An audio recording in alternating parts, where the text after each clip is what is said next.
ये लड़का जो पकौड़े की दुकान चला रहा है, क्या लगता है वो मेहनत करके आखिर कितना अमीर बन सकता है? शायद ये आगे चलकर एक बड़ा सा रेस्टोरेंट खोल ले, या हो सकता है कि पैसे कमाकर एक बड़ा 2 मंजिला मकान बना ले। इससे ज्यादा क्या ही कर लेगा ये, है ना? आप भी शायद यही सोच रहे होंगे। लेकिन दोस्तों, यही वो लड़का है जो आगे चलकर पूरे भारत का सबसे अमीर आदमी बना। नाम है धीरूभाई अंबानी। तो आखिर कैसे एक पकौड़े बेचने वाले इस गरीब लड़के ने 75,000 करोड़ रुपए की टर्नओवर वाली कंपनी बनाई? आज के इस वीडियो में हम इन डेप्थ स्टोरी जानने वाले हैं। हाँ, हो सकता है कि ये वीडियो हमारे चैनल पर अपलोड होने वाले जनरल वीडियो से थोड़ी बड़ी हो, लेकिन मैं 100% दावे के साथ कह सकता हूँ कि अगर आपने इस वीडियो को पूरा देख लिया तो फिर ये आपकी लाइफ में जरूर बदलाव लेकर आएगा।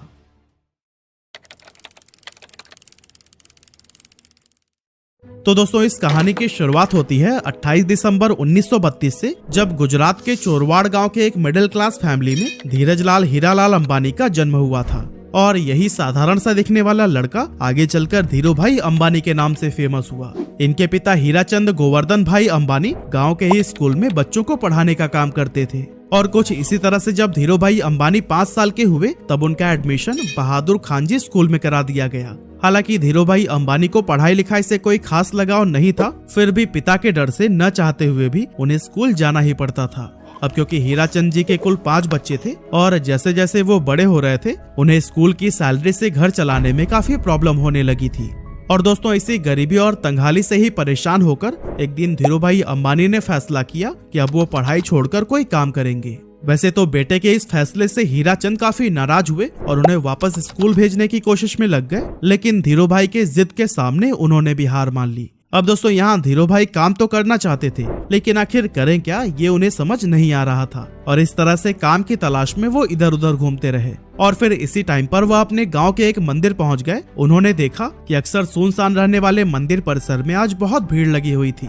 जब पता किया तो मालूम पड़ा कि यह भीड़ हर साल फरवरी के महीने में किसी प्राचीन मान्यता की वजह से लगती है। अब इतनी बड़ी संख्या में श्रद्धालुओं को देखकर धीरूभाई ने सोचा कि यहाँ खड़े खड़े इन लोगों को भूख तो लगती ही होगी, क्यों ना इस मौके का फायदा उठाकर यहाँ पकौड़े बेचे जाएं। और दोस्तों, अभी तक धीरूभाई को उनके पिता की तरफ से जो भी थोड़ी बहुत पॉकेट मनी मिलती थी वो उसे एक गुल्लक में जमा कर देते थे, लेकिन अब उस गुल्लक को तोड़ने का समय आ चुका था। उन्होंने बिना किसी देरी के गुल्लक तोड़कर पैसे निकाला, उससे ठेला खरीदा और मंदिर के पास ही पकौड़े बेचने लगे। अब दोस्तों, इस धंधे से उन्हें शुरुआत में तो बहुत प्रॉफिट हुआ, लेकिन कुछ समय के बाद जब श्रद्धालुओं की संख्या कम होने लगी तो फिर उनकी आमदनी भी लगभग न के बराबर रह गई। ऐसे में उन्हें लगा कि अब यहाँ पर समय बर्बाद करने से कोई फायदा नहीं, इसीलिए उन्होंने अपना ठेला बेच दिया और सारे पैसों को बैंक में जमा करा दिया। आगे चलकर वो फिर से किसी काम की तलाश में लग गए और फिर उस दौरान उन्होंने देखा कि बहुत सारे लोग यमन में काम करने के लिए जा रहे हैं और आज से पहले जो भी वहाँ पर गए थे उनकी फाइनेंशियल कंडीशन काफी बेटर हो गई थी। लेकिन इसके पीछे की वजह क्या थी, इसका जवाब ढूंढने पर धीरूभाई अंबानी को पता चला कि यमन में इंडिया से कई गुना ज्यादा पैसा बनता है। इसीलिए धीरूभाई अंबानी 1950 के दौरान महज 17 साल की उम्र में अपने बड़े भाई रमणिक लाल के पास में यमन चले गए। वहां पहुंचने के बाद से रमणिक लाल ने एबीसीएन कंपनी के पेट्रोल पंप पर धीरूभाई अंबानी को काम दिला दिया और यहाँ काम करते हुए उनकी सैलरी 300 रुपए हर महीने की थी। अब दोस्तों, इस पेट्रोल पंप पर काम करते टाइम धीरूभाई अंबानी लोगों को कई अलग अलग प्रमोशनल मेथड से इनकरेज करते थे कि वो ज्यादा से ज्यादा पैसों का पेट्रोल डलवाएं। अब दोस्तों, उनके ऐसा करने की वजह से पेट्रोल पंप का रेवेन्यू काफी ज्यादा बढ़ गया और उनके काम से खुश होकर उन्हें पेट्रोल पंप का मैनेजर बना दिया गया। अब क्योंकि प्रमोशन होने की वजह से पेट्रोल पंप पर काम करने के बाद भी धीरूभाई के पास काफी टाइम बच जाता था, तो ऐसे में उन्होंने सोचा कि इस खाली टाइम में क्यों ना एक जॉब कर ली जाए। और फिर ऐसा सोचकर वो एक जगह पर क्लर्क के तौर पर भी काम करने लगे। अब दोस्तों, हम इंडियन दुनिया के किसी भी कोने में क्यों ना चले जाएं, पर अपनी चाय की आदत को नहीं बदल सकते। और धीरूभाई को भी चाय पीना बहुत पसंद था। अब वैसे तो इसके लिए उनके पास 2 ऑप्शंस थे, या तो वो रोड साइड पर 10 पैसे की चाय पिए या फिर किसी 5 स्टार होटल में 1 रुपए की। लेकिन यहाँ पर धीरूभाई ने 1 रुपए वाली चाय को ही चुना, ताकि वो चाय की चुस्कियां लेते लेते आसपास के अमीर लोगों की बातों को सुनकर ये जान सकें कि आखिर वो ऐसा क्या करते हैं कि वो इतने अमीर हैं। ऐसे ही एक दिन जब वो चाय पी रहे थे, तभी उन्होंने अपनी बगल वाले टेबल पर बैठे 2 लोगों की बातें सुनी, जिसमें एक व्यक्ति दूसरे को बता रहा था कि क्या तुम्हें पता है, हमारे यमन में जो चांदी के रियाल के सिक्के चलते हैं ना, उनमें लगी चांदी की कीमत इस रियाल से भी ज्यादा है। यानी कि 100 रुपए के सिक्कों में 110 रुपए की चांदी है। अगर कोई इसे पिघला कर निकाल ले तो फिर उसके पास पैसे ही पैसे होंगे। अब वैसे तो ये अमीर लोग इस बात को बस मजाक मजाक में कर रहे थे, लेकिन धीरू भाई ने इसे सीरियसली ले लिया। उन्होंने एक मशीन खरीदी और फिर लाखों की संख्या में सिक्कों को पिघलाना शुरू कर दिया। जैसे जैसे धीरू भाई का यह काम आगे बढ़ा, मार्केट में सिक्कों की कमी होने लगी और गवर्नमेंट भी इस बात से परेशान थी कि आखिर ये सिक्के जा कहाँ रहे हैं। और दोस्तों, जब गवर्नमेंट ने इस बात की जांच के लिए इन्वेस्टिगेशन टीम बनाई, तब धीरू भाई अंबानी का नाम सामने आया। हालांकि जब तक पुलिस उनके ठिकाने पर पहुंचती, धीरू भाई सारे पैसे इकट्ठा करके वहां से इंडिया निकल चुके थे। ये साल था 1958 का, जब धीरू भाई वापस अपने घर पहुंचे और जब उनके पिता ने यह सुना कि वो नौकरी छोड़कर आए हैं, तो वो काफी ज्यादा नाराज हुए। रिश्तेदारों ने भी काफी क्रिटिसाइज किया, लेकिन फिर भी उन्होंने किसी की भी बातों पर ध्यान नहीं दिया। दोस्तों, यमन से वापस आकर कुछ समय गांव में बिताने के बाद उन्होंने कोकिला बहन से शादी कर ली और फिर उसके बाद अपना बिजनेस स्टार्ट करने के लिए मुंबई चले गए। 1958 में ही उन्होंने 50,000 रुपए की पूंजी के साथ रिलायंस कॉमर्शियल कॉर्पोरेशन नाम से ऑफिस खोला और मसालों का व्यापार करने लगे। कुछ समय के बाद उन्हें पता चला कि मसालों की बजाय अगर सूत का व्यापार किया जाए तो उससे ज्यादा फायदा होगा, लेकिन प्रॉब्लम ये थी कि उनके पास इस व्यापार के लिए पर्याप्त पैसे नहीं थे। इसीलिए उन्होंने अपनी कजन चंपकलाल दमानी के साथ मिलकर व्यापार करने का सोचा, जो पहले उन्हीं के साथ यमन में रहा करते थे। लेकिन जब उन्होंने इस इंडस्ट्री में एंटर करने की ट्राई की, तब उन्हें पता चला कि यहाँ पर व्यापारियों ने एक यूनियन बना रखा है और वो सभी मिलकर किसी भी नए व्यापारी को इस इंडस्ट्री में एंटर नहीं होने देते हैं। और अगर किसी को एंटर करना भी है तो उससे पहले यूनियन के लीडर से परमिशन लेनी पड़ती है। इस तरह से एक नए फील्ड में उतरना धीरू भाई अंबानी के लिए काफी चैलेंजिंग हो गया था। हालांकि काफी मेहनत मशक्कत के बाद उन्हें ये परमिशन तो मिल गई, लेकिन इसके बाद उन्हें पता चला कि वो जिन फैक्ट्री से सूत खरीद रहे थे उन्होंने भी एक यूनियन बना रखा है और जिन्हें फाइनल प्रोडक्ट बेचा जाता था उनका भी एक अलग यूनियन है। इस तरह से ये सभी मिलकर इन बीच के ही व्यापारियों को लूट रहे थे, क्योंकि एक तो फैक्ट्री वाले सूत महंगे में सेल कर रहे थे और दूसरी तरफ खरीदार उसे सस्ते में ले रहे थे। बीच में नुकसान हो रहा था धीरू भाई और उनके जैसे कई सारे व्यापारियों का। ये सब देखने के बाद धीरू भाई ने एक बहुत बड़ा स्टेप लिया और अपने यूनियन के सभी मेंबर्स को इकट्ठा करके यह डिसाइड किया कि हम सब फैक्ट्री से सस्ते में माल उठाएंगे और महंगे में बेचेंगे, ताकि हमें भी अपने हक का पूरा प्रॉफिट मिल सके। हालांकि ऐसा करने पर मुंबई के कई बड़े व्यापारी नाराज हो गए और इसीलिए उन्होंने एक IAS ऑफिसर को पैसे खिलाकर उस जगह पर ताला लगवा दिया जहां पर खरीदारी के लिए बोली लगाई जाती थी।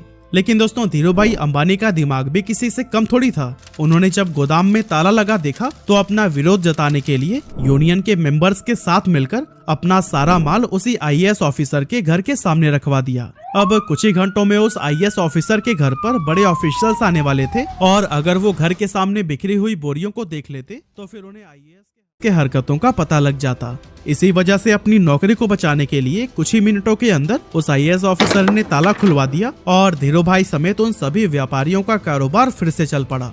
अब दोस्तों, इसके कुछ साल के बाद तक तो सब कुछ सही चल रहा था, लेकिन फिर चंपकलाल दमानी और धीरू भाई अंबानी के बीच में डिस्प्यूट होने लगी। असल में दोनों का बिजनेस माइंडसेट बहुत ज्यादा अलग अलग था, इसीलिए 1965 में चंपकलाल दमानी ने पार्टनरशिप खत्म करने की सोची और फिर दोनों अलग हो गए। 1966 में धीरू भाई अंबानी ने गुजरात के नरोदा में टेक्सटाइल मिल शुरू की और फिर यहाँ से उन्होंने कभी भी पीछे मुड़कर नहीं देखा।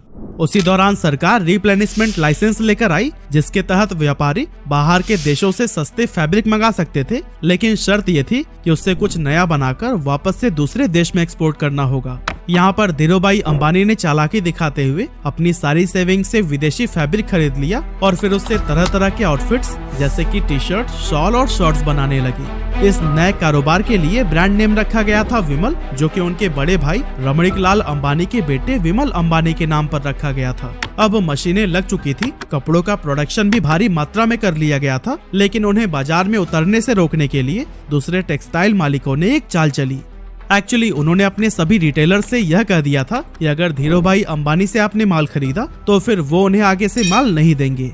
लेकिन दोस्तों, दूसरे टेक्सटाइल मालिकों की ये साजिश भी धीरू भाई अंबानी को रोक नहीं सकी। धीरू भाई पूरे देश में घूमे और रिटेलर्स को ये भरोसा दिलाया कि वो माल उन्हीं से ही खरीदे। उन्होंने सभी रिटेलर्स से ये वादा किया कि अगर नुकसान होगा तो उनके पास आना और अगर मुनाफा हुआ तो अपने पास रख लेना। धीरू भाई की ये बात थोक व्यापारियों को भी भा गई और उन्होंने उनसे जमकर कपड़े की खरीदारी की।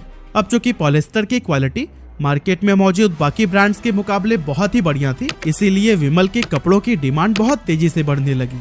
और दोस्तों एक मौका तो ऐसा भी आया जब एक ही दिन में देश भर में विमल के 100 शोरूम्स का उद्घाटन किया गया और विमल उस जमाने का नंबर 1 पॉलिस्टर ब्रांड बन गया।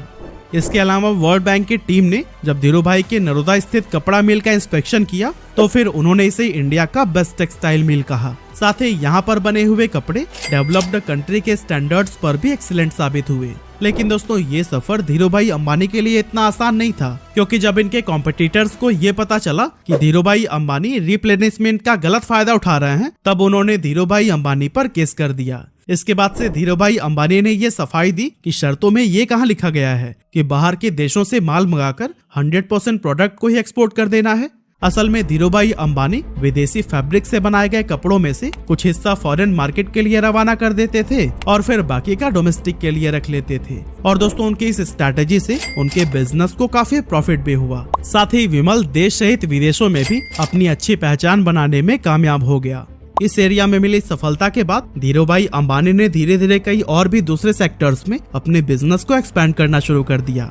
8 मई 1973 को कंपनी का नाम रिलायंस कॉमर्शियल कॉरपोरेशन से बदलकर रिलायंस टेक्सटाइल इंडस्ट्रीज लिमिटेड कर दिया गया और 1976-77 के बीच इसका एनुअल टर्नओवर 70 करोड़ रुपए हो गया था।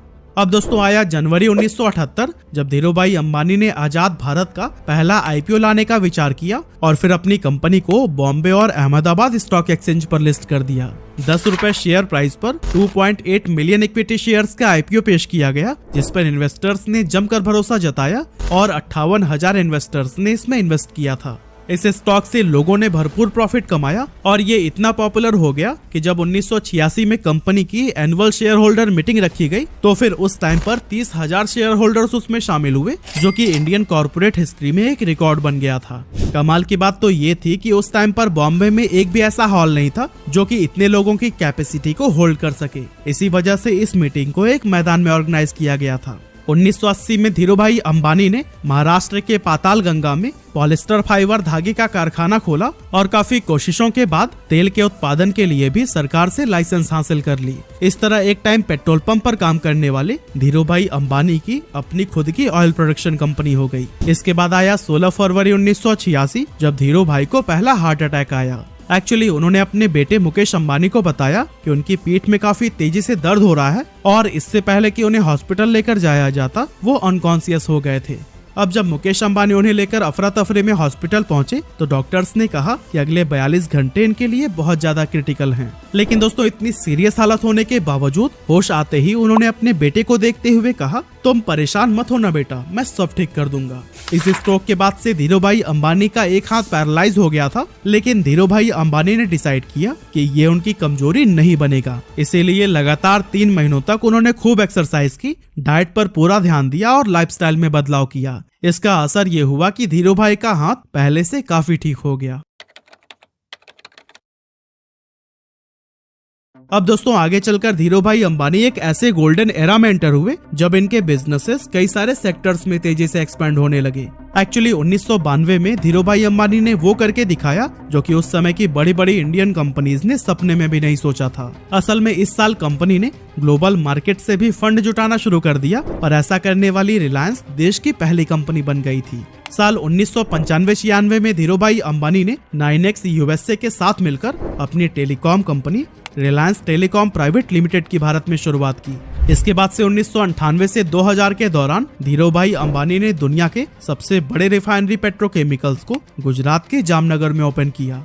और दोस्तों इस टाइम तक धीरूभाई अंबानी का इतना बड़ा नाम हो गया था कि उन्हें देश सहित विदेशों में भी पॉपुलैरिटी मिलने लगी थी।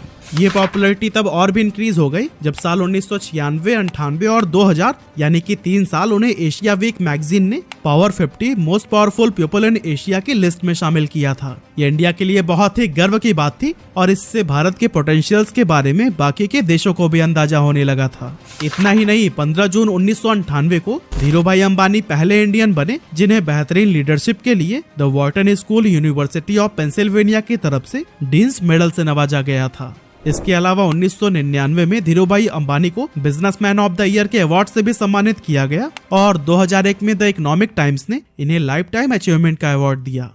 और दोस्तों कहते हैं कि ये सब अवार्ड और सम्मान भले ही सिर्फ धीरू भाई अंबानी को मिले, लेकिन उनकी इस सफलता के पीछे उनकी वाइफ कोकिलाबेन का भी पूरा हाथ था। एक्चुअली जब धीरू भाई अंबानी मुंबई शिफ्ट हुए थे तब उन्होंने कोकिलाबेन को इंग्लिश सीखने के लिए कहा था ताकि व्यापार में वो भी उनकी मदद कर सके। इसके अलावा धीरू भाई अंबानी जब भी कोई नया काम शुरू करने जाते थे तो फिर उस पर कोकिलाबेन का विचार जरूर मांगते थे। और दोस्तों इसी तरह के सपोर्ट और मेहनत का ही नतीजा है कि मसाले और पॉलिस्टर बेचने से शुरुआत करने वाले धीरू भाई अंबानी साल 2000 तक देश के सबसे अमीर लोगों में शुमार हो चुके थे। उन्होंने 350 स्क्वायर फीट के कमरे से अपने बिजनेस की शुरुआत की थी और फिर देखते ही देखते रिलायंस देश की टॉप कंपनीज में गिनी जाने लगी। कहा जाता है कि अपने सपने को पूरा करने के लिए अंबानी बेहद डिसिप्लिन्ड लाइफ जीते थे। उन्होंने अपने काम करने के घंटे भी तय कर रखे थे और कभी भी 10 घंटे से ज्यादा काम नहीं करते थे। लेकिन पहले हार्ट अटैक के बाद से उनकी तबीयत लगातार खराब रहने लगी थी, जिसके चलते उन्हें हर थोड़े दिनों में ही हॉस्पिटल्स का चक्कर लगाना पड़ता था। लेकिन दोस्तों फिर आया 24 जून 2002 का वो दिन जब धीरू भाई अंबानी को फिर से एक डेडली स्ट्रोक आया और उन्हें मुंबई के ब्रीच कैंडी हॉस्पिटल में एडमिट कराया गया। यहाँ पर डॉक्टर्स ने बहुत कोशिश की, लेकिन लगातार ट्रीटमेंट के बाद भी उनकी हालत में कोई सुधार देखने को नहीं मिला और इसी वजह से आखिरकार 6 जुलाई 2002 को 69 साल की उम्र में उन्होंने दुनिया को अलविदा कह दिया और अरबों का साम्राज्य अपने बेटों के लिए छोड़ गए। जिस समय उनकी मृत्यु हुई थी उस समय कंपनी का टर्नओवर 75,000 करोड़ रुपया हो गया था और ग्लोबल फॉर्चून 500 लिस्ट में भी रिलायंस ने अपनी जगह बना ली थी। कमाल की बात तो यह है कि इतनी दौलत और शोहरत हासिल करने के बाद भी उन्होंने एक बहुत ही साधारण जीवन जिया और अपनी रूट्स को कभी नहीं भूले। एक मामूली से पकौड़े बेचने वाले के लिए जीरो से शुरुआत करके कई पीढ़ियों तक चलने वाला एक साम्राज्य खड़ा करना ऑलमोस्ट इम्पॉसिबल था, लेकिन धीरू भाई अंबानी ने यह काम